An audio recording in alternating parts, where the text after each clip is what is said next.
और उत्तराखंड विधानसभा के शीतकालीन सत्र को लेकर सरकार लगातार फोकस कर रही है। उत्तराखंड सरकार शीतकालीन यात्रा को बढ़ावा देगी। यहाँ 25 नवंबर के बाद शीतकालीन यात्रा को बढ़ावा देने पर फोकस किया जाएगा।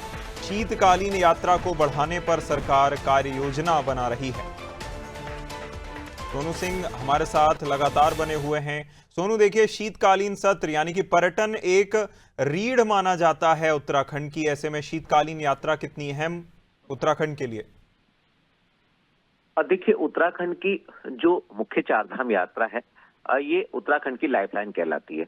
और लगातार जो तीर्थ यात्री यहाँ पर दर्शन करने के लिए, पुण्य प्राप्त करने के लिए पहुंचते हैं, इन सभी तीर्थ यात्रियों की संख्या में इजाफा हो रहा है।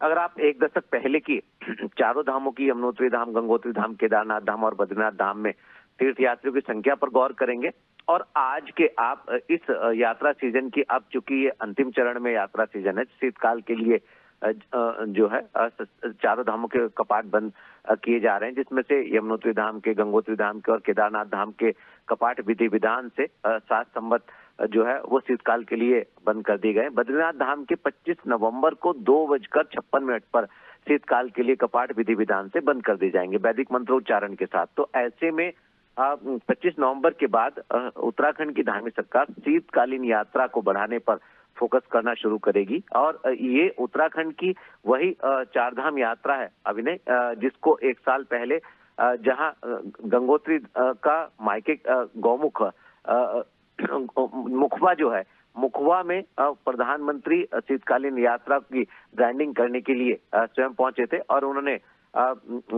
तमाम तीर्थ यात्रियों से इस बात को कहा था कि वो शीतकाल के दौरान, उत्तराखंड की शीतकालीन यात्रा करने के दौरान यात्रा करने के लिए यहाँ पहुंचे।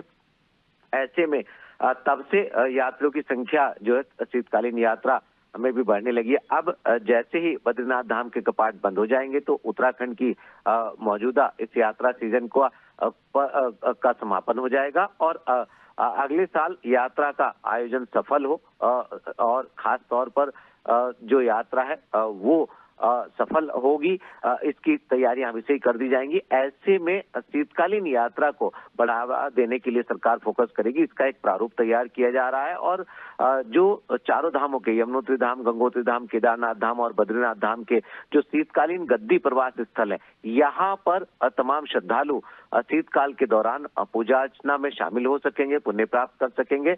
और इसके साथ साथ ही जो उत्तराखंड के उच्च हिमालयी जो क्षेत्र हैं, खास तौर पर इनके बर्फीले नजारों का भी बिल्कुल, कहीं ना कहीं सोनू, देखिए, जिस तरह से सरकार चाहे होम स्टे हो, तमाम तरह के पैकेजेस हों, उनके माध्यम से पर्यटन और जो है धार्मिक जो यात्राएं हैं उनको बढ़ाने के लिए सरकार प्रयास कर रही है। उसी कड़ी में एक ये जो प्रयास नजर आता है। सोनू, बने रहिएगा हमारे साथ, आपका फिर रुख करेंगे।